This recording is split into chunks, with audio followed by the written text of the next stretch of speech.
នៅក្នុងឆ្នាំ1991មានក្មេងស្រីអាយុ11ឆ្នាំម្នាក់កំពុងដើរទៅសាលាប៉ុន្តែនាងបានបាត់ខ្លួនភ្លាមៗហើយអស់រយៈពេល18ឆ្នាំគ្មានអ្នកណាដឹងថានាងនៅឯណាទេនាងមានឈ្មោះថា JC Dugard នាងរស់នៅក្នុងសហរដ្ឋអាមេរិកជីវិតធម្មតាដោយក្មេងទូទៅគ្មានសញ្ញាអ្វីបង្ហាញថាជីវិតនាងនឹងផ្លាស់ប្ដូរយ៉ាងសាហាវបែបនេះឡើយនៅថ្ងៃទី10ខែមិថុនាឆ្នាំ1991 JC កំពុងដើរទៅកាន់កន្លែងរងចាំឡានសាលាភ្លាមៗនោះមានរថយន្តមួយឈប់ក្បែរនាងបុរសម្នាក់នោះបានចាប់នាងនិងបង្ខំនាងឲ្យចូលក្នុងឡានក្នុងពេលតែប៉ុន្មានវិនាទីនាងបានបាត់ខ្លួនដោយគ្មានស្លាកស្នាម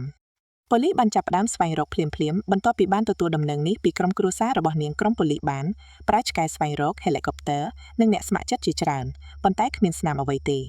កន្លងទៅ1ឆ្នាំ2ឆ្នាំទៅដល់ជាច្រើនឆ្នាំមនុស្សភាគច្រើនគិតថានាងមិននៅរស់ទៀតទេប៉ុន្តែការពិតគួរឲ្យភ្ញាក់ផ្អើលខ្លាំង JC មិនបានស្លាប់ទេនាងត្រូវបានចាប់ឃុំខ្លួននៅក្នុងផ្ទះមួយខាងក្រោយសួនច្បារ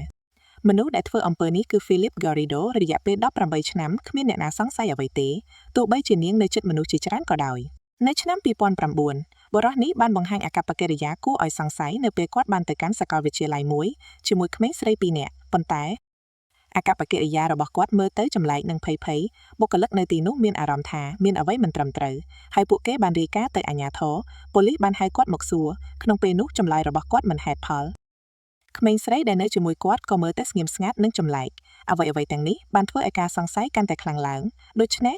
ប៉ូលីសសម្រេចចិត្តបន្តស៊ើបអង្កេតបន្ថែមប៉ូលីសបានរកឃើញថា Philip Garrido គឺជាមនុស្សដែលមានប្រវត្តិជាប្រព្រឹត្តអំពើលើផ្លូវភេទនិងមានប្រវត្តិឧក្រិដ្ឋកម្មពីមុនវាបានធ្វើឲ្យករណីនេះកាន់តែធ្ងន់ធ្ងរ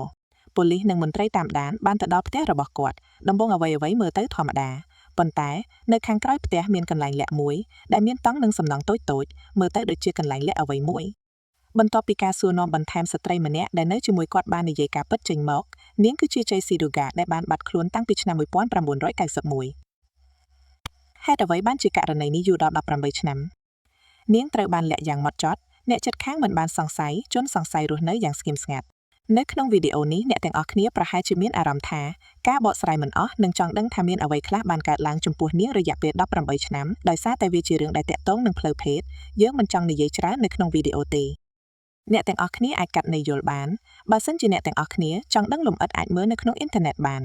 ករណីនេះធ្វើឲ្យពិភពលោកភ្ញាក់ផ្អើលព្រោះវាបង្ហាញថាអំពើគួរឲ្យភ័យខ្លាចអាចកើតឡើងនៅក្បែរយើងដោយគ្មានអ្នកណាដឹង